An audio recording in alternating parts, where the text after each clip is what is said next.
எப்பொழுதும் அசத்தும் அசத்தும் உன்னுடைய நினப்பு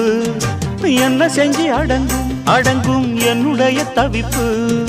கொஞ்சமா நஞ்சமா கொஞ்சத்தான் பஞ்சமா அம்மம்மா என்ன சொல்ல சக்கர